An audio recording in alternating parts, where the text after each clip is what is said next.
Welcome back, everybody, to Team Scrubout. I am Taylor behind the camera, and who am I joined with today? Brandon Freeman. Brandon Freeman, what did you just do this past weekend? I got first place at the South Park Regional.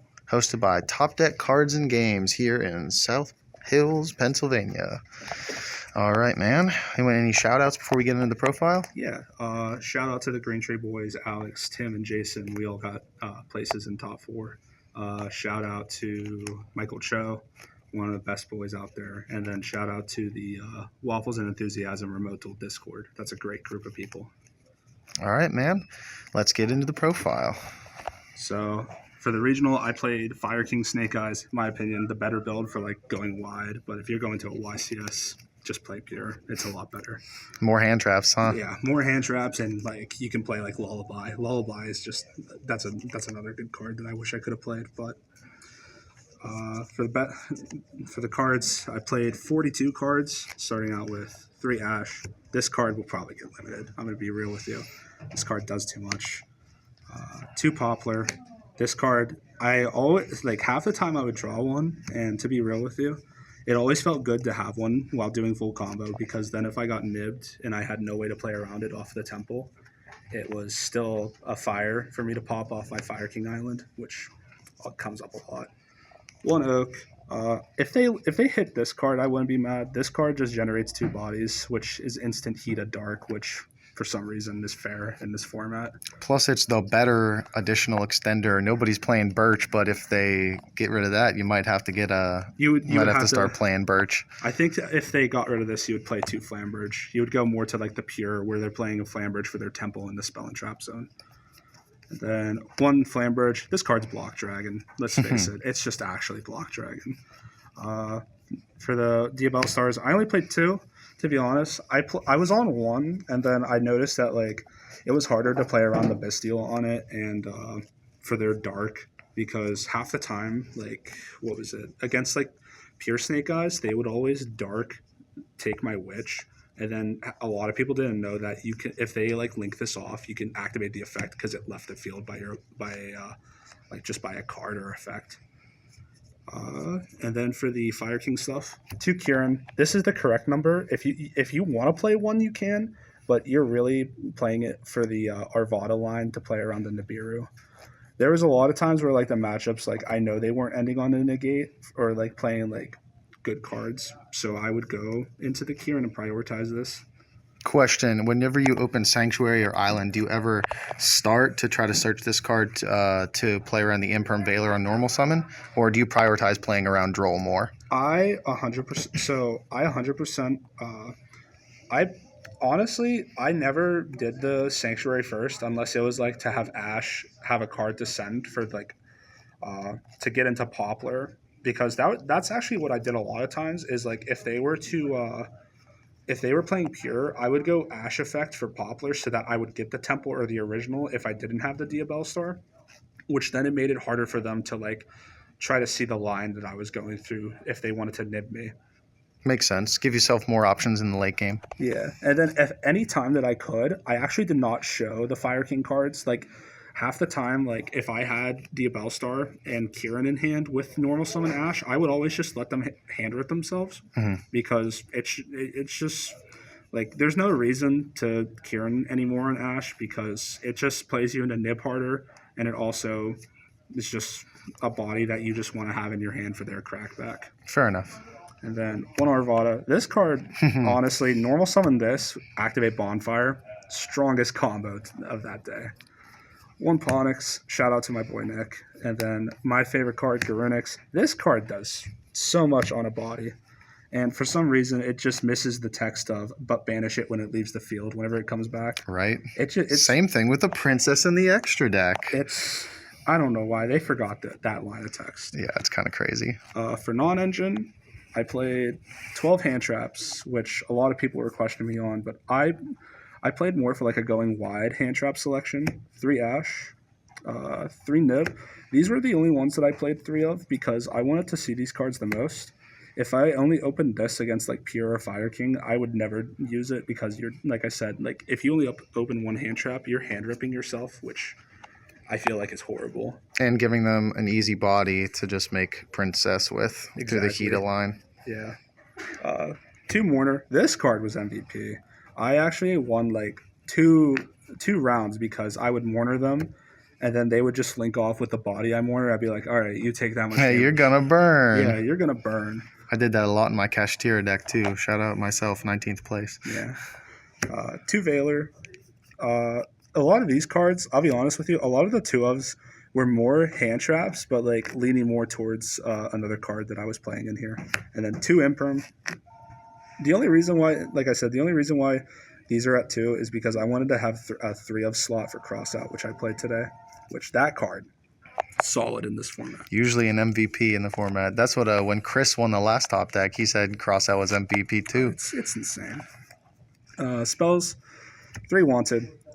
I mean, what can I say? It's a body plus a draw 1. I mean, you can't ask for more off of a card. Yeah, the card is crazy. People could see that going to 1-2 just for consistency reasons. I think the Diabellin 1 should go to 1 because that's the most like putting them on better habit type of card. It's true. And then 1 original, it's mandatory. Card is just 1 for 1, but for a body on field as well.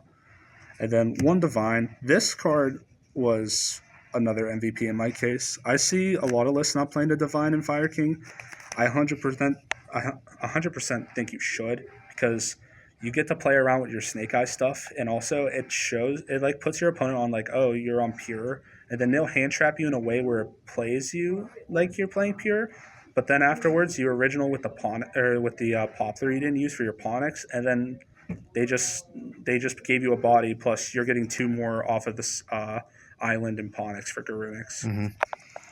I like this card. Free bonfire, search Poplar, search Ash. Droll me. Okay, you drolled me. Yeah, if that's your only starter and they have it, I mean, they just have it. Like, you just got to deal with it. Yeah, I mean, this deck plays like 15 starters. Like, you should have at least 2 of them. 1 Sanctuary and then 1 Island. These cards, I always loved seeing Sanctuary. I only saw Island by itself once, and it was fine. It's not a complete brick. And then for the non-engine spells, 3 Crossout, MVP, 100% MVP. If you're playing in a 15 hand trap format, I feel like you have to play Crossout. It helps you filter, and also it's also good for like if you don't get hand trap, setting it, and then if your opponent normal summons Ash, chain call Snake Eyes Ash. What are they gonna do? Have you ever used it? This is a really weird scenario because I play Cash. Like, you can actually use Crossout to banish cards you want to get access to. Did you ever use it to, like, on your opponent's turn, if they didn't do anything, to, like, banish another Snake Eye Oak or the Ponix out of your deck or something to revive off Oak on the following turn? I actually did not, because anytime this card was in my hand, I used it against the hand trap. Because I'll be honest with you, I probably got hand trapped like at least on average 2 times each game. That's fair in the 15 hand trap format that we are in. Crossout always saw the graveyard, I will say. Sick. And then the last 3 cards, 2 talents. This card, I want to see it going first because like if you see a combination of talents Crossout, you're ripping them for 2, which that always feels good. Putting them on 4 cards against Snake Eyes and Fire Kings is really strong. And then 1 called by because it's a 4th Crossout. The only time I would side this out is if I'm playing against a shifter deck because, oh, look, their hand traps are hitting the banish zone. I can't do anything. That's true. But and they banned Gamma, so it's not like we have a turn 0 way to stop shifter anyway. Exactly. Why would they do that? I don't know. I'll do side deck next. Sure. Side deck. So I was on the 2 Druis Worm, 1 Magnemite. I'll be real with you. I should have played 3 of this. I just did not have access to the 3rd one. These cards were MVP against Voiceless. I also really wanted to play this against Pure Snake Eye because the only rough part about Pure is whenever you would go into your Fire King stuff, they automatically put the IP from Spell and Trap in the monster and then go into their SP for your Fire King Island. So if you have Druis Worm on their IP, you're only dealing with essentially the Princess and then the Baron and Savage Negate, which that's fine. we have talents and we have Diabell Star for that. And granted, if they set up those negates and this is your only hand trap, they're probably going to stop that with something anyway beforehand, so you could potentially actually get the Savage or the Baron's effect out of the way anyway. Yeah, like Or you just get to establish a body that can help break their board. exactly. Savage doesn't destroy, so it's like, oh, this is free, you know. Just do it again Just next draw turn. phase, activate. You can just you can force out their Link Karibo, or you can wait till main and activate this to see if they'll do it. If they'll do anything to it, because then your talents is live. 3 Droll. I didn't main deck this because I wasn't really afraid of Droll. Every time I would normal Ash, add Poplar, and then it would be chain 1 Poplar, chain 2 Droll, I would just still end on Amblo, Flamberge, IP. It's still a lot to deal with, and then on the crackback, whenever you Ash effect, you add Ponix, and then your normal summon Ponix is usually like going through, because you have bodies on field to play around with first, and you also have Link Karibo to dodge like Mourner, Valor, and Infirm. And then for the last 3 monsters in the side deck, 2 Bell and 1 Agave. These were worthless. I never sided these in. This was only for like if like the random Labyrinth player came in. And Agave, time card. It's a regional. Yeah. You kind of want an option. Mm-hmm. Agreed. And then 2 Cosmic. I want to play the 3rd one. I'd probably take out Agave for the 3rd Cosmic. I love this card versus Voiceless Voice, versus the Fire King Island, versus the Kashtira deck. Hitting Birth or their field spell is crazy. Oh, it's super strong.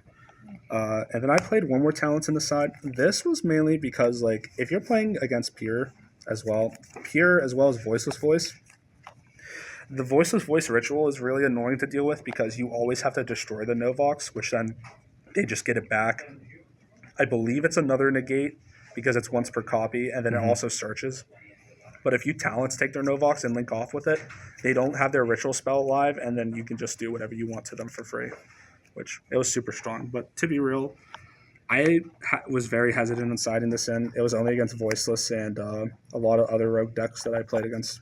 I like it versus Branded because especially if they're trying to go for a really wide board and Dragoon, it's another way that we can out Dragoon. Yeah. Yeah, the only Branded I versed was like the 3 Branded Fusion, 1 Albaz for the Sanctifier combo and Voiceless. Voiceless, which that Jowgen was met with the Druid Worm. Yeah, that's pretty good. And then the last card, Summon Limit. This card was everywhere. Should be banned, bro. If you're gonna put Goes in Rivalry Tikaboo at 1, why is this card not at 1? I'll be real. Same thing with anti-spell skill drain, my personal opinion. Yeah, I could see this card definitely going to 1 or maybe banned. It's also dumb because like if your opponent doesn't need a Diabell Star, their turn it's just like, oh, original send Summon Limit or Diabell Star send Summon Limit, and then their turn is free. Your turn was turned off. Yeah, it's crazy. All right, extra deck. Extra deck, it's pretty standard. There's only one thing that people probably won't agree with. Link Karibo, broken. This card, I can see it going to the list because enabling Poplar to be 2 bodies plus an original is ridiculous in itself. IP. It's IP. It was made every game. Let's be real. SP. It's a $130 card for a reason. Both Charmers, of course, liked Hita more than Dark, but Dark did come up. Take your opponent's Diabell Star, search your guys, link into Celine, make an Appaloosa before you start playing. Pretty good. I actually, I wasn't on the Celine. I would just go into, I would go Heat Soul, draw 1, and then Appo for 2.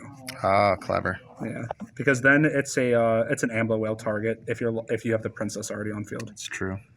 Sunlight Wolf. This card was made every game. I love adding back cards on this. There was my friend Alex was showing me the tech with this where you would play the original Kieran for like the branded matchup, and you would go Garunix pop the original Kieran send any fire, you would send Ash, and then Sunlight Wolf would add back the Ash Blossom for like their branded fusion, which is spicy. Really Nightmare Phoenix. I played this card is really good for outing back row, and also for the Zelantis Raging Phoenix line, this also allows you to OTK without them having a body, which is also really strong. If you're not playing it, I think you're playing the deck wrong, or at least you need to play test with this card more because it, like if you Nibiru clear their whole board, you can just pop with the Kieran and then make the Zealantis combo, and Zealantis on its own is usually game with the Phoenix. I agree with that. They're either playing this or they're playing Doolittle, which I will say Doolittle, I almost played it. two princess is mandatory. It always comes up in the crackback because like your opponent half the time isn't summoning a monster for allowing you to get that Link 3 back. Like getting a Link 3 back because your opponent interacted with you is crazy. Funnily enough, especially because Kashtira is becoming more and more popular in the meta right now, having two of this means that they're usually only going after the Link Kariba or the SP, and they can't really go after both of those. Yeah. Heat Soul, I see a lot of people cutting this. I don't know why you wouldn't. I love the card, honestly. I always ended on it. My end board usually was either Heat Soul Arvada IP or Amblo Arvada IP if I had the extender, like the DFL star. And then for Link 4's Apo, made this a lot, unironically. There was a lot of rogue decks that like needed their like monster effects to activate, so it was very strong. I think if you can make that card in the mirror, you also are just miles ahead. Well, I didn't like making it in the mirror because then I'm susceptible to talents taking this, and then like they already have like 2 or 3 negates.